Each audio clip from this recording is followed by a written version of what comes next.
What's going on, everybody? Today we're going to go over a 29 Hare apparent deck with Mondrak as the leader for Commander.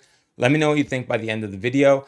I did playtest this deck for one game, which I'll show at the end of this, so would love to hear your thoughts and opinions. If you do want to help support this channel, I have a link down below for $15 free credit on Whatnot. I do get a slight kickback from that. You can use it to grab maybe 3 or 4 Hare apparents, depending on what the market price is on there, hopefully.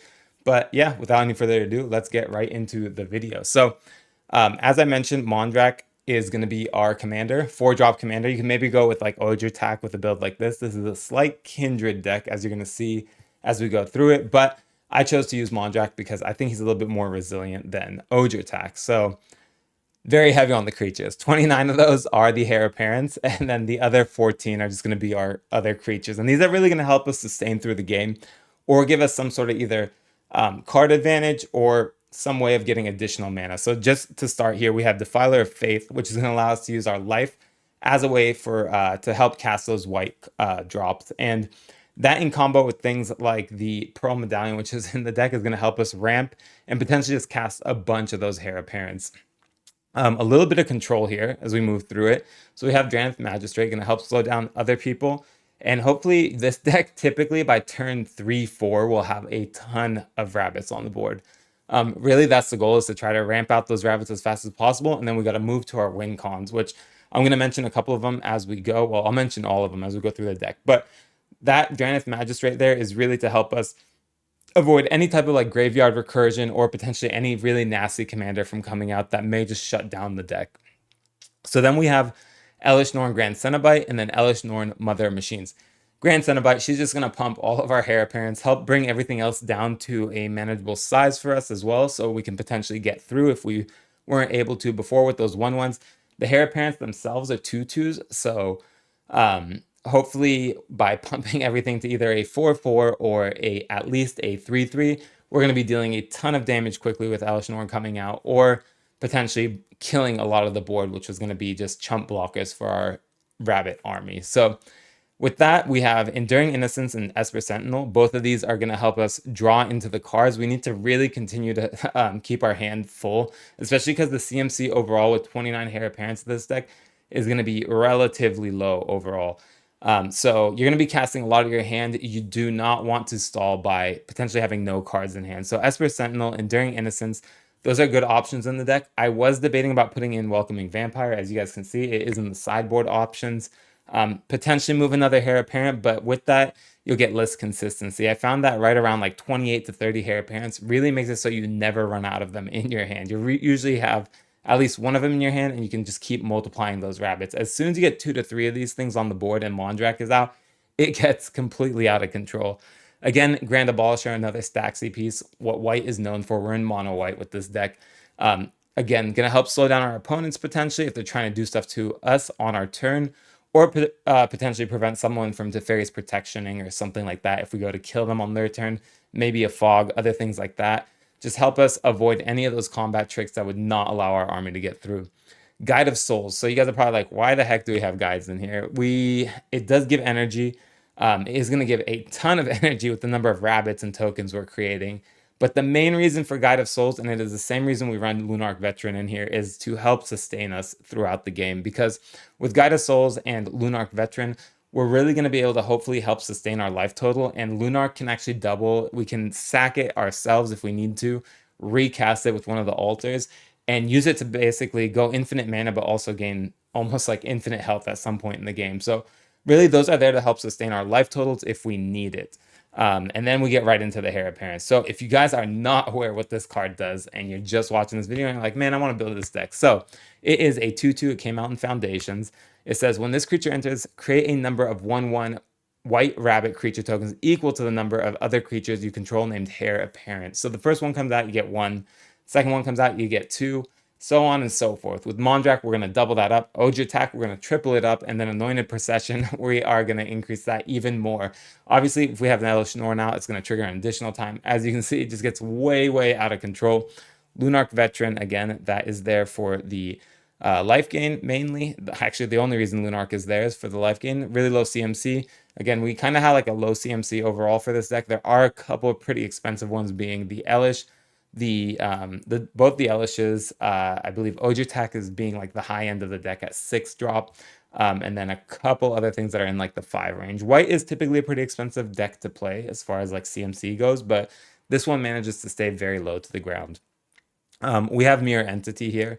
Mirror Entity obviously is going to help pump our army for a very cheap cost. Even getting those Hare appearance, those 1/1 rabbits up to 2/2s or even 3/3s can potentially close out the game. And really, Mirror Entity is going to be a potential win con in the deck. Depending on how many rabbits you have out, you'll be able to swing out and hopefully close out the game. And super low cost, Mirror Entity is only a 3 drop. And just keep in mind that you can activate this on the turn it comes out. You don't have to worry about tapping it since it's just a X ability. Then we have Ojutak. This came out in Ixalan, if you're not familiar with it. Fairly new card. This triples up any type of creature token you're creating. So if that first Hare apparent comes out and creates a single token, you're actually going to create 3 total. So the original and then 2 additional. Whereas like with Mondrak, you would only get 1. Mondrak does double every token though. So the difference here is that Ojutak is creating triple, specifically creature tokens. I do want to say that the reason Ojutak is also in the deck, even though it's a very high CMC, is he's very annoying to get rid of. If you're not familiar, it's a flip card. Let's go ahead and flip it here. And it turns into a land. If it dies, you can always get it back out pretty easily with this deck because we'll just retransform it again and start tripling up our rabbits again. Regal Bunnycorn, like I said, slight Kindred theme here. Well, not even slight. It's a very Kindred theme for the most part because 29 rabbits, we're actually running a total of 31 rabbits. So the Regal Bunnycorn is number 30. So 29 Hare Parents, Regal Bunnycorn, and then Worn Elder, which we'll go through at the end there. But Regal Bunnycorn, this thing can get out of control really quickly, especially with this deck because its power and toughness is equal to the number of permanent non-land permanents you control. So gonna get super big, super quick in this deck. Really, really strong. And it just meets our bunny theme. So then we have Roaming Throne here. This is gonna help trigger our Hare Appearance an additional time. Obviously, when this comes out, you're gonna name Phyrexians. No, I'm just kidding. You're gonna name Hare Appearance. So you wanna name Hare Appearance. Sorry, not Hare Appearance, but rather rabbits, because that's going to cause all the rabbits to trigger 1 additional time. And that's going to allow it to double off the Ojutak, off the Mondrak, off the Anointed Procession. It is going to allow the, and then we will get all the additionals. I was going to say off the Elish, but that's not going to actually cause the additional trigger. Then our final and last creature here, not the least though, is the Worn Elder. So it says creatures you control get +1/+1 until, and oh no, this isn't even the correct card. Ugh. That is actually, let's remove that real quick. You know what I meant to put in here is Warren War Leader. We noticed something as we were doing the video. So Warren War Leader, there it is. That's the guy I meant here, but he has Offspring 2, and it says whenever you attack, choose one, create a 1/1 rabbit creature token. Attacking creatures you control get +1/+1 until end of turn. So he's going to help pump our entire army as we attack, and I just thought it would be a cool addition as he is a rabbit himself, and we are kind of doing like a slight Kindred theme with things like Banner of Kinship, Coat of Arms, and obviously all the other rabbits. And we have the Roaming Throne. Instance, how long are we here already? We are at an 8-minute video. God, I gotta go quicker. But Chroma's Will, this is gonna be a game ender here. Hopefully we can pop this off, end the game, and if we can't end it on that turn, it's gonna give us enough life back, ideally if we can cast it when the commander's out, to gain just a crap ton of life from our army. Hopefully live through the next turn unless someone's playing some sort of combo like a Thoracle. Although I will say this deck is probably closer to like a 7-8 range because it doesn't have any super crazy tricks up its sleeve. It's just kind of like go fast with tokens and hopefully swing out. So that hopes, hopefully this can close out the game completely. If not, potentially take out a couple of your opponents and then you can close out in the following turn. Contractual Safeguard. This is really there to help put the indestructible counters on all of our creatures from the Mondrak. This will help protect our army from some sort of board wipe that says destroy all creatures or something like that. Obviously, won't protect us against exile, but super strong card as having Mondrak for the commander there. Everybody lives. This card just all around broken for white. We put it in here because it is essentially a Teferi's protection. Helps get us through a turn where we may have potentially died and hopefully can close out the game the following turn or deal with the threats that are on the board. If you're not familiar with the card, it's up there. Definitely recommend putting this in. It is a bit pricey. It comes out of Doctor Who right now, and I think that's the only location you can get it still. So part of the reason why it is a bit more pricey. Flare of Fortitude, we are going to have a lot of fodder for these. So with 43 white creatures in this deck, we will almost always have something that we can sack to this Flare of Fortitude and protect our army. Generous Gift, again, some removal. So we do have a decent removal package here.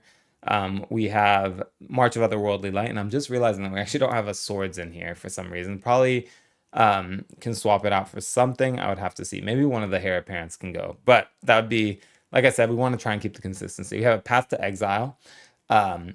We want to stick in that swords. Razor Grass Ambush. This is in here because it can potentially help deal with some sort of threat for us, and it also doubles as a modal land. So we run only 30 lands in the deck, but with this, that's a 31st land. And then we also have Amiria's Call, which I missed down here on the bottom, but that is also a double-sided land card there for us as well. So both of those just take health. They don't come in tapped. They just cost health to bring in. Then we have Teferi's Protection. Every white deck should be running that. And then we go to our artifacts. So we have Ashnod's Altar. We are token based, so we are going to have a ton of tokens to sack into this altar, potentially using it to, say, pump up things like Mirror Entity or just get a lot of stuff out for the turns that we need to. And this can be multiplicative based off the fact that you could be creating like 6 to 7 tokens each time for a 2-drop, and the Ashnod is obviously just going to help fuel that, like keep our mana curve really on point to get to the ultimate goal of just getting a ton of creatures out and swinging out. Banner of Kinship, this essentially kind of acts similar to the Mirror Entity, but it's going to be a static effect. Once we have like 10 Hare appearance or 10 rabbits on the board, just go ahead, slam this thing out, and hopefully you can close out the game with just a ton of combat damage. Even if people have a couple blockers, 3 to 4 rabbits getting through should finish the game off to each opponent. New card that came out of Foundations, by the way. I think it was one of the best cards that came out of Foundations, especially for Kindred. Super, super strong overall. Coat of Arms, very similar to the banner, but this one is universal to the entire board. So that is the one downside of Coat of Arms, is that you're going to affect, if someone else is playing a Kindred strategy, this is going to pump up all their creatures as well. Eldrazi Monument, this is going to give everything flying, give it some sort of evasion for us, and hopefully get it through as well. It's also going to give everything indestructible, with the very low downside of having to sack a creature at the start of each turn, because with our deck, it is going to be very easy to make sure that we have enough tokens to get that through. And then we have Pearl Medallion. No need to explain that. Phyrexian Altar, that's going to give us a colored mana. Doesn't scale up quite as well as Ashnod's, but it's going to give us the white if we do need it. Skull Clamp to continue our draw. Like I said, we want to make sure that we are not running out of fuel in our hand. This Skull Clamp is going to help assure that. Soul Ring for the mana. Sword of the Squeak. This is a Kindred sword, especially if you're running, not Kindred, but more so like a very small tokens sword. And because we are just generating so many of those 1/1s, this Sword of the Squeak is going to be another potential win constant. It's going to give us something very strong. And if we can give it evasion of some sort, then it can come through and just keep crushing people. A lot of time, it'll just be a very big creature that is a threat where if your opponent chooses to not block because they want to keep a creature, it's going to be either block or die. So that's why Sword of the Squeak is in there. Going to auto attach to any of our tokens or creatures coming out if they are low power and toughness.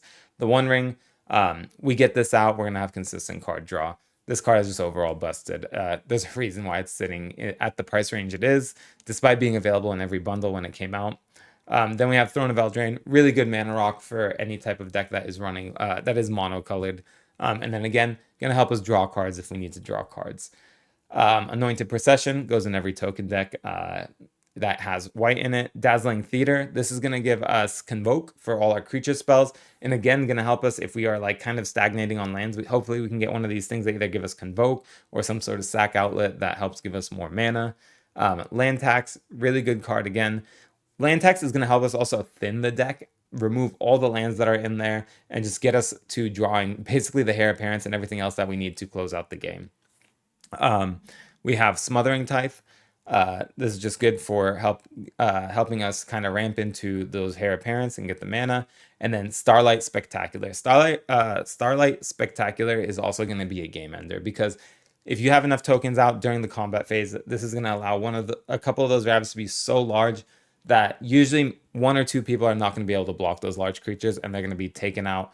And then hopefully by the next turn, if this doesn't get removed, you are basically going to close out the game as long as your board does not get destroyed. Mana base, super quick overview of the mana base.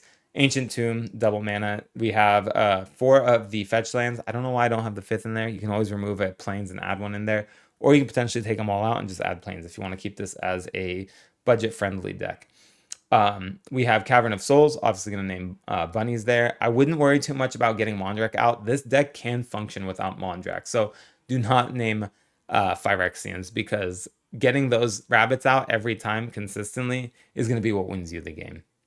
And I think that's what makes this deck so beautiful, is that it's not super reliant on the commander, but with the commander, it just goes that much harder. Then we got Command Beacon, Iganjo, Flooded Strands, Fomori Vault, Gemstone Caverns, Marsh Flats, Minas Tirith, Nesting Grounds. Nesting Grounds, super critical in Mondrak, by the way, because you can help protect some of those really important creatures, like, say, Mirror Entity, from dying by having Nesting Grounds out. 12 Plains, a Plaza of Heroes. Plaza, at this point in this deck, can probably be cut for something else if I had to, if I had to cut some specific land for something else. Really, this was there to help protect Mondrak in my original build, but not necessary anymore. Reliquary Tower, this is obviously just good if you can keep your card draw up and you want a larger hand at the end of the turn. 3-Tree City, this is a must in this deck. This is essentially a Gaia's Cradle because we have so many rabbits. It is almost always in this deck going to net you positive over its base value there. Usually this is very hard to pull off in decks which don't have a very specific Kindred theme. But in this deck, it is so easy to get this 3-Tree City activated, and this is one of the cards I did not have during the gameplay, that I would say if you're going to use some money on the land base here and you had to pick and choose, I would definitely throw 3-Tree City into this deck. Urza Saga, just going to help fetch out either the Skull Clamp for the card draw or the Soul Ring if we need it. We have War Room. This is going to help us draw if we need to get some more additional draw. And then we have Windswept Teeth for the other fetch land. On the sideboard, I threw out Archaeomancer's Map. That is just to help pull out some of the lands and hopefully get some land ramp for us. One Hare Apparent that was originally in there, I replaced that for the Roaming Throne. Legion's Landing, that was removed for the Elish Norn, Mother of Machines, for the extra trigger from the Hare Apparents. And then Welcoming Vampire, that actually wasn't in the deck originally, but like I said, you can potentially slide it in. Enduring Innocence is the better version of Welcoming Vampire now, but you can run the two of them if you feel like you want to do that. So that is the deck. Hope you guys enjoyed the deck tech. Let me know what you think down below, and I will be going over the gameplay after this video.